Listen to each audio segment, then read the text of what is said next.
বন্ধুরা, আজকে জানুন রাধা কেন কলঙ্কিনী। তবে এই কাহিনীটি শুনুন, মন দিয়ে শুনবেন, তবে রাধারানীর প্রতি আরও ভক্তি বাড়বে। রাধারানীর ভক্তি না বাড়লে তবে কৃষ্ণ ভক্তি কখনোই সম্ভব নয়। মা রাধা অতি প্রসন্ন হবে। কাহিনীটি সম্পূর্ণ শুনবেন এবং অপরকেও জানাবেন।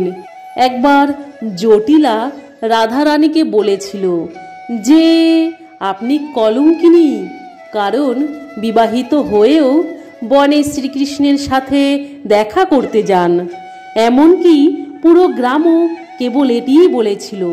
তখন শ্রীকৃষ্ণ একটি শিক্ষা দেওয়ার সিদ্ধান্ত নেন এবং তিনি রাধারানীকে প্রতিশ্রুতি দেন যে তিনি কলঙ্কিনী নামে ডাকার এই যন্ত্রণার অবসান ঘটাবেন। তার পরদিন সকালে তিনি মাতা যশোদাকে বললেন যে তার পেটে খুব ব্যথা হচ্ছে।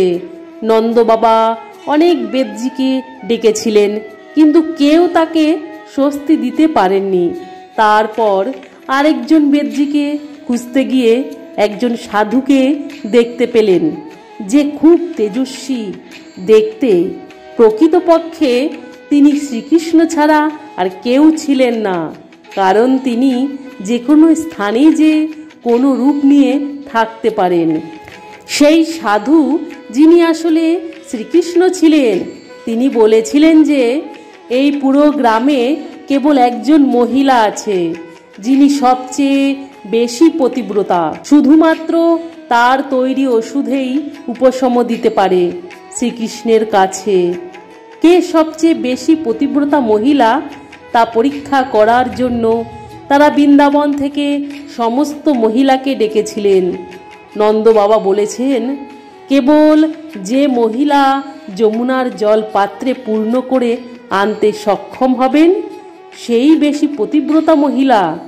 তবে সেই পাত্রটিতে 100টিরও বেশি ছিদ্র থাকবে। তখন জটিলা বলে যে আমি গ্রামের সবচেয়ে পতিব্রতা মহিলা, তাই আমি জয়ী হব। যেই সে সেখানে গিয়ে জলের পাত্র পূর্ণ করতে যায়, সেই মাত্র হাঁড়ি ভেঙে যায় এবং সে নিজেই যমুনায় পড়ে যায়। কিন্তু তারপর সে বলে যে আমি যদি জিততে না পারি তাহলে মা রাধাও জিততে পারবেন না, কারণ তিনি মনে করেন যে তিনি এই বিশ্বের সবচেয়ে পতিব্রতা নারী। এটাও মনে করেন যে রাধা রানীও জিতবে না। কিন্তু রাধা রানী যখন যান, তিনি যমুনার জলের ভিতরে শ্রীকৃষ্ণকে দেখেন যে অন্য কেউ দেখতে পায়নি। তিনি তার পদ্ম হাতে পাত্রের গর্তগুলি ঢেকে দেন এবং রাধারানী জয়ী হন। তখন সবাই বুঝতে পারেন যে রাধারানী সবচেয়ে পতিব্রতা এবং খাঁটি মহিলা। তারপর তিনি ওষুধ তৈরি করেন এবং শ্রীকৃষ্ণ, যিনি আসলে অভিনয় করেছিলেন, তিনি দাঁড়িয়ে তাকে ধন্যবাদ জানান। বন্ধুরা, কমেন্টে জয় শ্রী রাধে লিখতে ভুলবেন না।